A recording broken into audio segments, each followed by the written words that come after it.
la cantidad de sobrepoblación que hay en las cárceles de nuestro país. Nosotros como país, ¿tenemos alguna capacidad limitada hoy?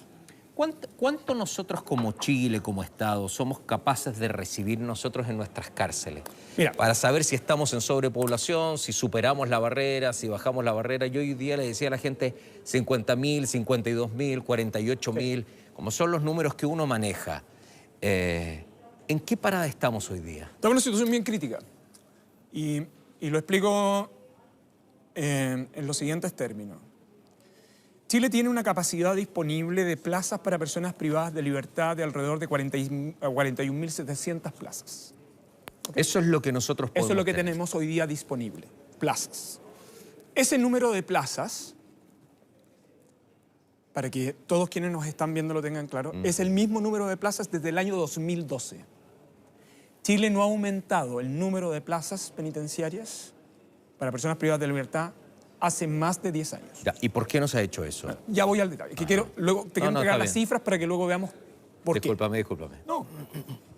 En los últimos 14 meses, nosotros hemos tenido un aumento prácticamente de casi el 20% de personas privadas de libertad.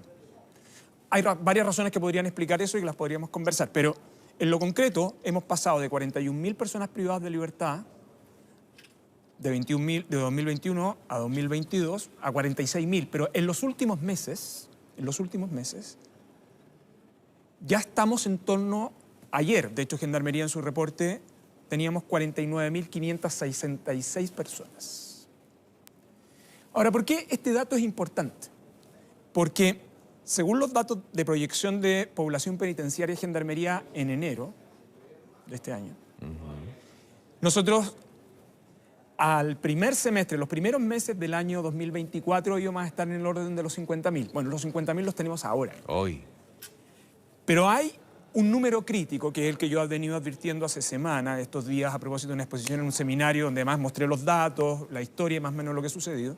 Nuestro número crítico son 52.000, porque a partir de eso comienza el hacinamiento general. Hoy día no hay hacinamiento. Hoy día tenemos hacinamientos en algunos establecimientos, en otros tenemos sobrepoblación y tenemos muy poco que todavía están bajo su capacidad de acopamiento. ¿Por qué pasó esto? Una de las razones que explica no solo es que los planes de infraestructura se detuvieron en la última década, o bien los que se ejecutaron cambiaron de rumbo y por lo tanto, frente a situaciones contingentes, no programamos el largo plazo. De hecho, el problema que tenemos hoy día, y por eso los debates en este tipo de asuntos son importantes, cómo mantener el largo plazo con la contingencia del corto, ¿no? El problema que tú tienes hoy día es que tienes un aumento significativo de las personas privadas de libertad, particularmente la prisión preventiva, pero respecto de decisiones omitidas en los últimos 10 años. Claro. Porque a diferencia de lo que nos podría pasar en salud, que cuando el Estado no tiene capacidad de camas en sus centros hospitalarios, lo que hace es ir a buscar camas al sistema privado, que es lo que nos sucedió en La pandemia le ¿no? hicimos así. Tú no puedes ir a buscar capacidad penitenciaria al sector privado porque no la hay, sencillamente. Acá es lo que hay. Es lo que hay. Y por lo tanto, el problema que tenemos es un problema muy serio de la última década. Además, ¿por qué es relevante este tipo de cosas? Primero, porque degrada la situación de derecho de las personas que están al interior de los penales. Porque mal que mal, son personas que han infringido la ley, algunos en términos muy graves, pero mantienen una cierta condición de dignidad que uno tiene que mantener. Son seres humanos, finalmente. Lo segundo es que esas condiciones de degradación afectan también al personal penitenciario. Lógico. Porque están en el mismo lugar. Lo segundo es que el uso de la infraestructura penitenciaria, cuando tú tienes sobrepoblación, es muy intensa. Por lo tanto, al ser muy intensa, los servicios básicos de la cárcel colapsan.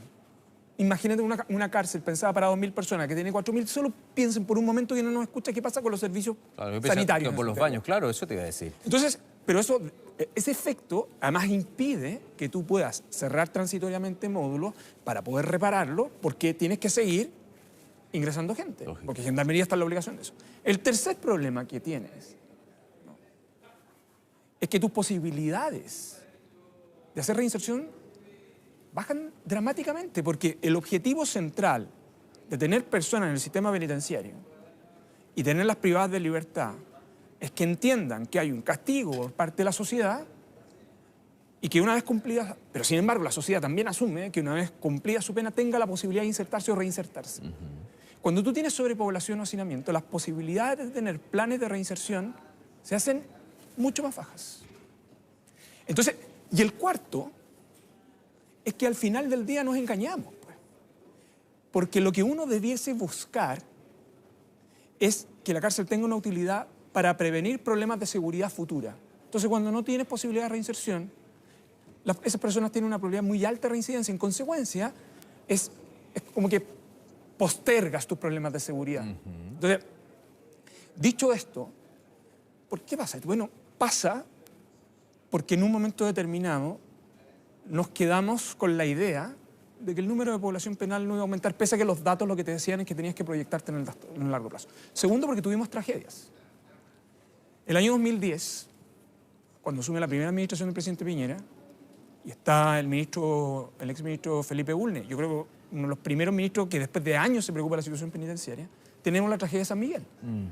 En ese momento el sistema penitenciario chileno tenía 54.000 personas privadas de libertad. ¿Y qué tuvo que hacer el Congreso para descongestionar cárceles? Mira la ironía de esto. Dictar ley de indulto general y permitir más beneficios penitenciarios para poder descongestionar cárceles. Entonces, luego ¿qué tenemos?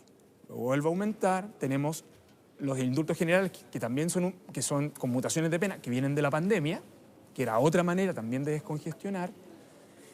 Y claro, en los últimos años tuvimos una especie como de espejismo en el fondo. ¿Cuál fue el espejismo que tuvimos? No teníamos sobrepoblación porque coincidían con los años de la pandemia. Entonces, teníamos menos personas ingresando en prisión preventiva, pero además producto de los indultos generales, producto de la pandemia, que además se dictaron en todas partes del mundo. Aquí no hay que culpar a nadie. En todas partes del mundo, una política pública general de los países fue para evitar los problemas de contagio al interior de ella, esa ley de indulto. Tuvimos un espejismo porque tuvimos bajo el sistema de disponibilidad, en el fondo, ¿no? Entonces no teníamos sobrepoblación. Pero cuando comienza la normalidad, el sistema se dispara inmediatamente. El crecimiento de bandas, entonces, etcétera.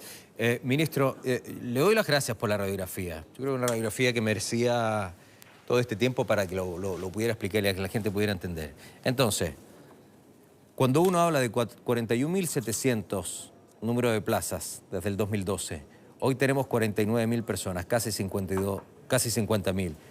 En 52.000 ya hablamos de hacinamientos. Hay zonas hoy que están hacinadas, hay zonas que están hoy día en sobrepoblación.